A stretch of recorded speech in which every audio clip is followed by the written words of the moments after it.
Hemos sabido durante mucho tiempo que hay criminales muy inteligentes, personas que pueden utilizar la cabeza de forma tan ingeniosa que han burlado la justicia en múltiples ocasiones.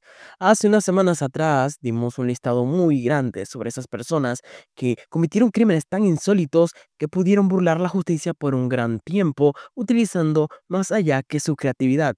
Pero así como hay personas que son inteligentes, hay otras que al parecer parece que no usan el cerebro y lo tienen de adorno. Y de esto vamos a hablar el día de hoy.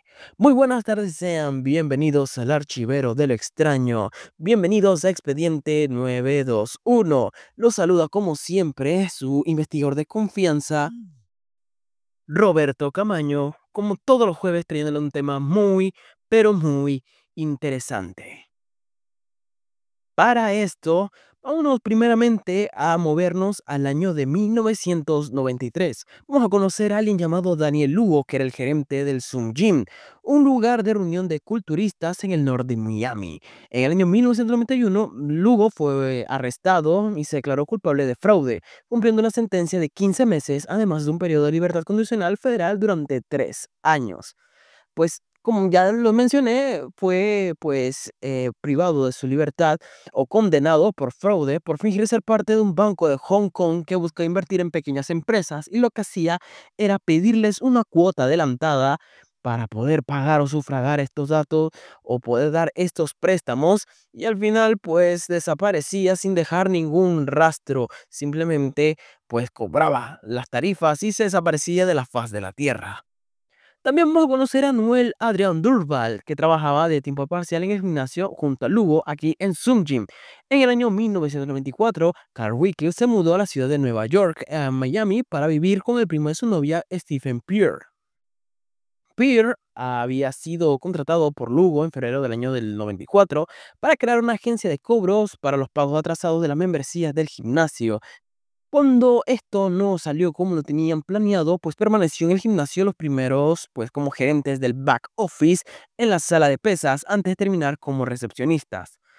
Jorge Delgado trabajó también con Daniel Lugo como su entrenador personal en el Sun Gym, y fue la relación de Delgado con Lugo lo que provocó una ruptura entre Delgado y la primera víctima de la banda de Sun Gym, Mark Sealer.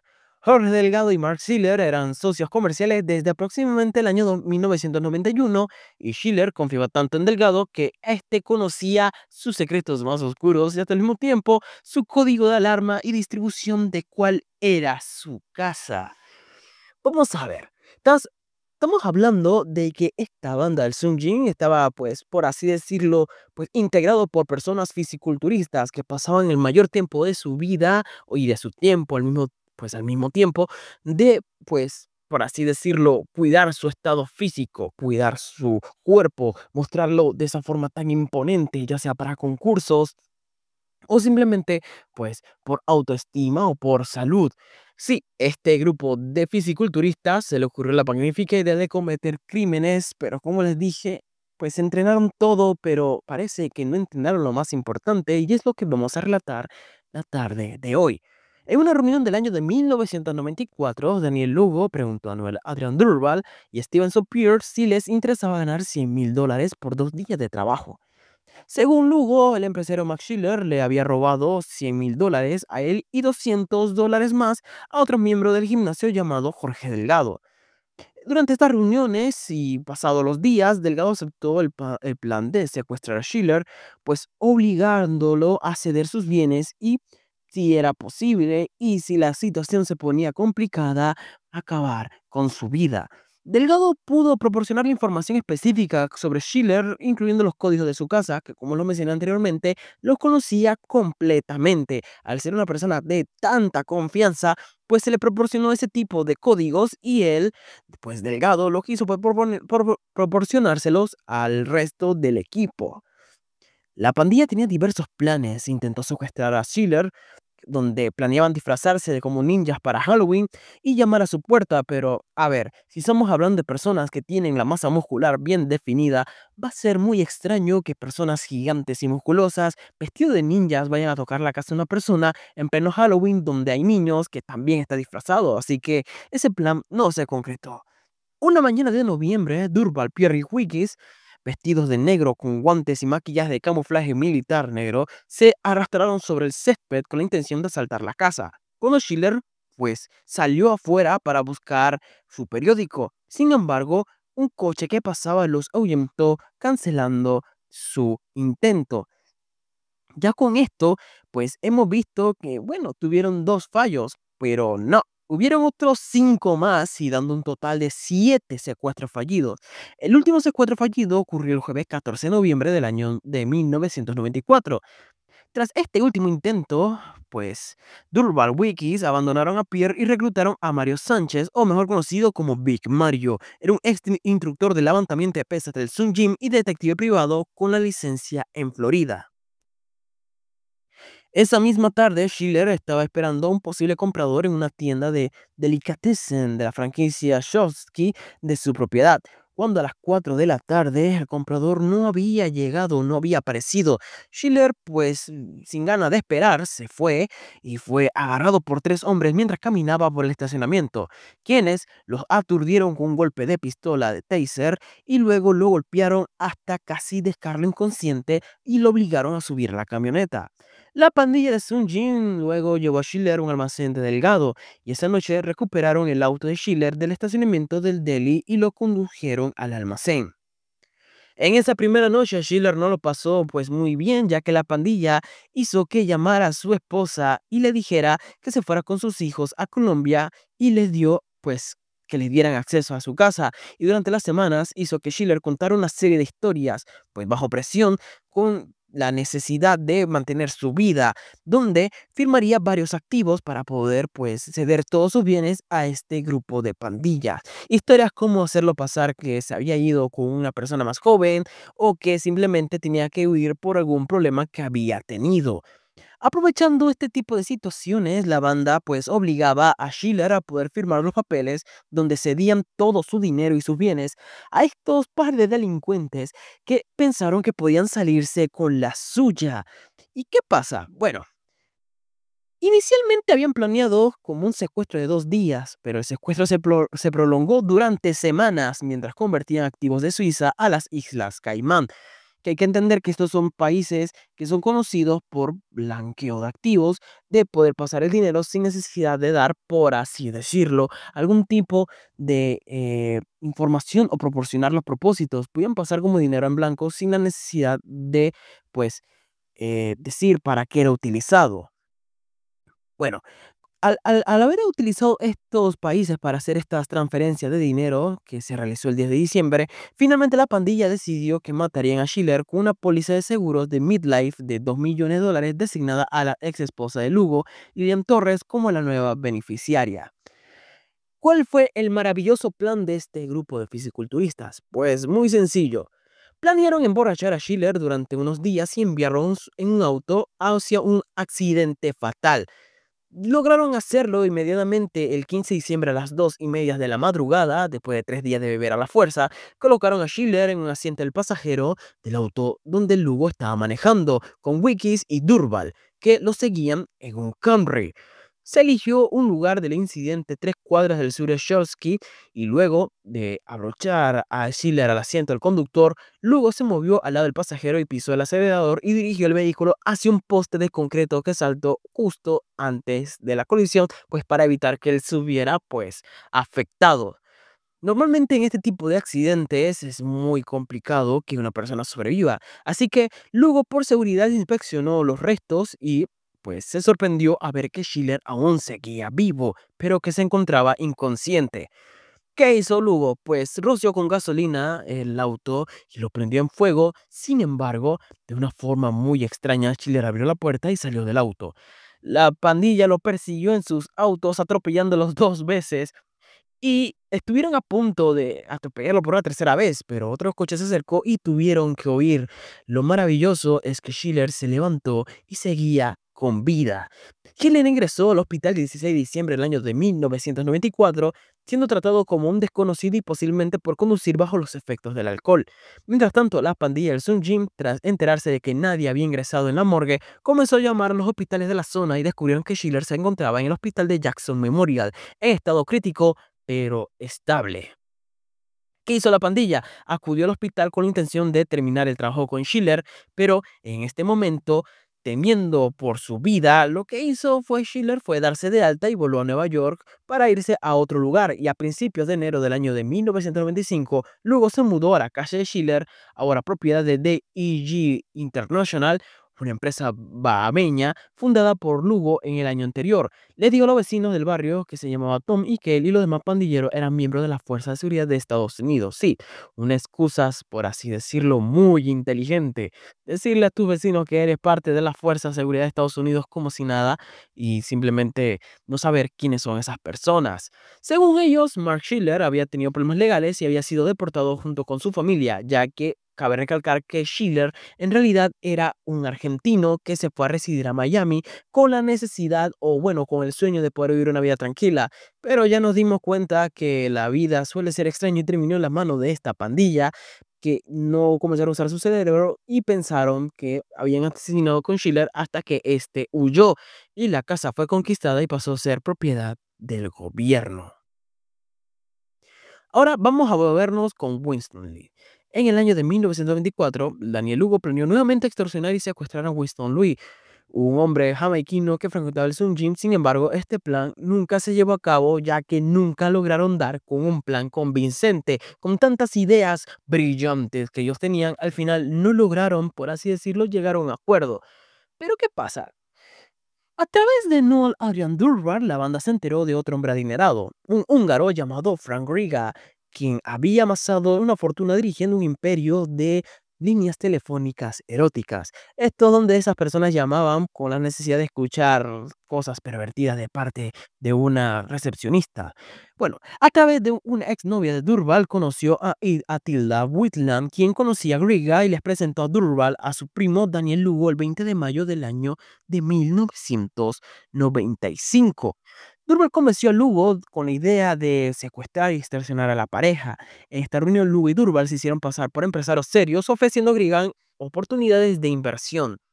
Griga, pues, siendo un empresario, pues dudó, por así decirlo, un poquito de las, pues, eh, propósitos o intenciones de estos supuestos inversores. Pero, ¿qué pasa? Lugo logró involucrar a su novia, Sabina Petrescu, quien creía que Lugo era un agente de la Agencia Central de Inteligencia y que lo estaba ayudando en su misión de capturar a un empresario húngaro que era culpable de utilizar a mujeres con fines sexuales y eludir las leyes fiscales de Estados Unidos.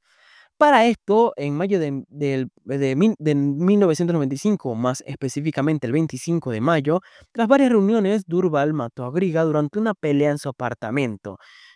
Las cosas se salieron de control y la banda planeó llevar a Griga de vuelta a un almacén donde podrían empezar a extorsionarlo como lo habían hecho con Schiller. Sin embargo, su plan fracasó cuando mataron accidentalmente a la víctima antes de tiempo. Christina Furton, la novia de Griga, también estaba en el apartamento hablando con Lugo en una habitación separada con Durval y Griga. Tras presenciar el asesinato de su compañero, Lugo le inyectó Rompun, que para los que no saben son un tranquilizante o un sedante de caballo. La banda empezó a intentar de extraer la información de Furton sobre los códigos que permitían la entrada de la casa de Griga mientras seguían inyectándolas con Rompum, como que si con eso podían conseguir la información. ¿Qué pasa? Después de tanto intentarlo, después de estar inyectándole tanto sedante, lo que se supone que iba a pasar o lo que no debía pasar terminó sucediendo y terminaron asesinando y acabando con la vida de la pareja de Griga. Sí, Furton dejó de proporcionarles información y al provocarle una sobredosis, Furton se despidió del mundo y pasó a mejor vida. Al día siguiente, el 26 de mayo de 1925, el cuerpo de Griga fue escondido en el sofá robado de Mark Schiller y del Furton en una caja de ropa de U-Haul. Ambos fueron colocados en la parte trasera de una camioneta y Delgado, Lugo y Durval se dirigieron al almacén de Luga en Hialeah, o Hialeah, mejor dicho.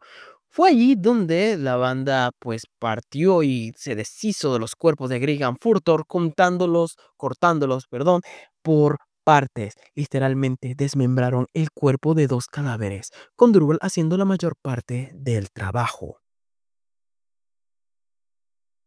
Como ustedes recordarán en este pues relato, hemos olvidado o hemos dejado de lado un personaje, alguien que llegó pues a escapar de la muerte, que fue Mark Schiller. ¿Qué pasó con Mark Schiller? Bueno, tras su terrible experiencia, contrató al investigador privado de Miami, Ed Du Bois, para investigar su secuestro y la pérdida de sus finanzas y al mismo tiempo permaneció en Colombia.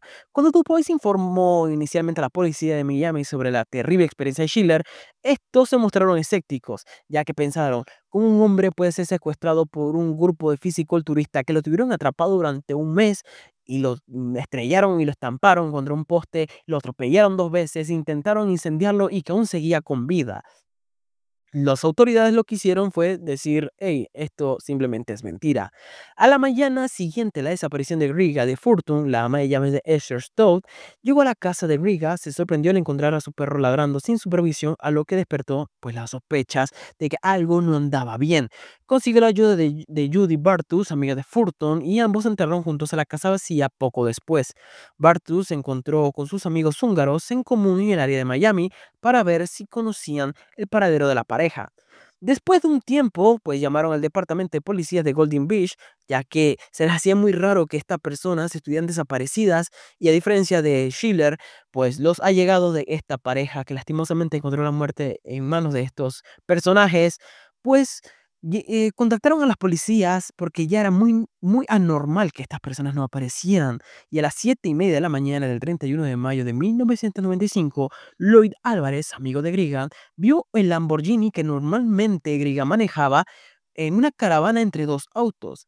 Siguió el trío de autos y reconoció a Daniel Lugo en el Mercedes y la policía pues contactó con Beatriz Whelan y Attila Whelan y comenzó a hablar con ellos. 8 días después de la desaparición de Griega y de Fortune, el capitán Al Harper telefonó a Edu Bois y comenzó a colaborar en la investigación policial. Pues el viernes 2 de junio, Mark Schiller regresó a Miami 2 meses después de haber contado su historia a los investigadores. A la mañana siguiente, la policía de Metro-Dade presentó órdenes de arresto a la cárcel de Daniel Lugo y Jorge Delgado, de también Noel Durval y John Missy, propietario del gimnasio Sun o del Gym Sun, porque se le conoce por nombre.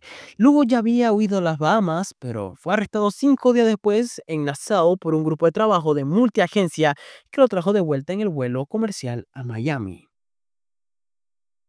Daniel Lugo, ya sin nada que perder, el 10 de junio accedió a revelar dónde estaban escondidos los cuerpos de esta pareja que había sido pues asesinado con tal de poder tener pues favores de parte de la gente para poder aliviar su condena. Los llevó a los barriles sumergidos en el sureste de Miami, sin embargo los barriles no contenían las cabezas, manos y pies de las víctimas, cruciales para la identificación. Tras este incidente, Lugo dejó de cooperar con la policía. Ahora se preguntarán cómo hicieron para poder, pues, identificar el cuerpo de estos 2 personas si faltaban algo tan importante. Pues, de una forma extraña, pues, revisando el cuerpo encontrado de la mujer, se identificó, pues, a través de un número de serie de los implantes que esta mujer usaba en sus pechos, que coincidían con los registros que tenía con sus órganos plásticos un mes después de haberse encontrado los cadáveres. ¿Cómo se enteraron de la otra pieza faltante? Pues una persona que llamó anónimamente supo que las partes faltantes del cuerpo podrían encontrarse en el Alligator Haley. La policía también arrestó a Carl Wilkes y Stevenson Pure, y John Miss fue puesto bajo custodia policial tras el interrogatorio inicial. Sabina Petrescu y Cindy Henry también enfrentaron cargos. Ahora, ¿cuáles fueron los juicios y las condenas de cada uno de estos pues, delincuentes? Los juicios de Daniel Lugo, Adrián Durval y John Missy se celebraron simultáneamente con 2 jurados, uno para escuchar las pruebas contra Lugo y otro para escuchar las pruebas contra Durval y Miss. El juicio comenzó el 24 de febrero del año de 1996. Fue el juicio penal más largo y costoso en la historia del condado de Dade. Contó con más de 1.200 pruebas físicas y 98 testigos. Daniel Lugo, el 2 de octubre del año 1996, fue acusado formalmente de 46 cargos y se declaró culpable de todos los cargos de la acusación. Y esto pues lo redujo como condena a estar pues penado en la pena capital. Aún sigue en el corredor de la muerte por los asesinatos de Greg y Kristen Fulton y ha presentado múltiples apelaciones infructuosas contra su sentencia. Adrián Durval también fue sentenciado a la pena pues máxima, pues para lo que es la pena de muerte, el 2 de octubre del año de 1996 por los cargos de crimen organizado, conspiración de secuestro, asesinato y muchísimos más. Pero debido a los cambios de leyes en la pena capital, la sentencia de la muerte de Durula fue revocada en el año del 2017. Von Missy fue acusado el 2 de octubre de 1996 por el secuestro, la extorsión y los asesinatos de Furdon y Grigan, además de los crímenes contra Schiller. El 20 de julio del año 1998, Missy fue condenado a 56 años de prisión por el secuestro y extorsión de Schiller, después de que un juez anulara las condenas por los crímenes de Grigan y Furton. Miss apeló y el Estado pues presentó una apelación cruzada de la sentencia en el Tribunal de Apelaciones del Distrito de Florida, en el tercer distrito.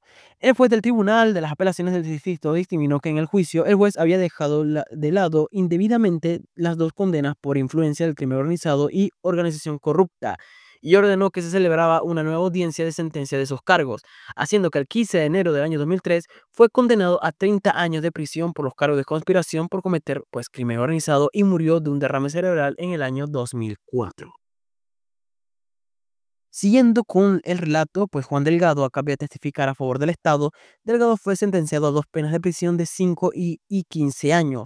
Cumplió solo 7 años de cárcel y fue liberado de la institución de correccional de Evergrande del West Dade el día 27 de septiembre del año 2002 y en el año 2008 fue arrestado por hurto mayor recibiendo un año de libertad condicional. Al parecer, este personaje no aprendió de sus errores y siguió cometiendo delitos y bueno, se encuentra pues bajo observación en lo que es libertad condicional. En Juan Raimundo fue acusado de un cargo de conspiración para cometer crimen organizado y asesinato en primer grado de Fulton y secuestro también de Fulton e intento de extorsión. Fue declarado culpable de un cargo de secuestro y sentenciado a 8 años, donde fue liberado en el año 2002. Si a ustedes se le hace muy familiar lo que les estoy comentando, pues eh, pues, ¿cómo les digo que esta historia fue inspiración para la película de Pain and Gain, o mejor conocido como Sangre, Sudor y Gloria, que es pues conocido por tener actores como Mark Wahlberg y Dwayne Johnson, que es una película que en lo personal recomiendo. Eso sí, tiene algunas escenas, pues, obviamente elevadas, porque trata, por así decirlo, de apegarse en el crimen, pero tiene una que otras, pues, desvíos en historia para que podamos entender o podamos ilustrar exactamente todo lo que pasó. Así que esta historia es muy interesante, ya que estos personajes no supieron ni siquiera utilizar la cabeza y pensaron que simplemente con tener la malicia podían salir adelante. El peso de la ley les cayó a todo, cada uno de ellos de una u otra forma, pero cumpliendo sus condenas y otros que al parecer no aprendieron de su pues error. Lo que nos deja como reflexión de esta historia es que muchas veces las personas, por querer tener dinero fácil, son capaces de sacrificar la vida de otras personas que por una u otra razón, pues al no afectarlos, pues piensan que pueden aprovecharse de eso para hacer todas sus crueldades. Pero muchas veces la justicia es divina y tarde o temprano la ley cae a quienes lo corrompen. Por más que puedan ser inteligentes o bueno, no tan inteligentes como el caso de esta pandilla, pues siempre habrá patas cortas para lo que son los crímenes y las mentiras. No vale la pena perder su tiempo o perder parte de la vida intentando amasar una fortuna a costa de alguien más. Y lo vimos aquí. Al fin y al cabo, no les duró mucho tiempo la fiesta a esta pandilla y cada uno fue arrestado tiempo después. Mucho de ese dinero pues fueron embargados y nunca más se volvieron a las manos de los responsables. Y pues al no poder manejarlo, pues costaron la vida de dos personas que no tenían nada que ver con lo que ellos tenían que hacer. Con esto damos por finalizado y cerramos el expediente y cerramos por completo este archivero del extraño en aquí lo que fue en expediente 921. Los acompañó su investigador de confianza Roberto Camaño, esperándolos el próximo jueves con otro segmento más, deseándole un feliz fin de semana y una feliz semana y nos vemos hasta la próxima.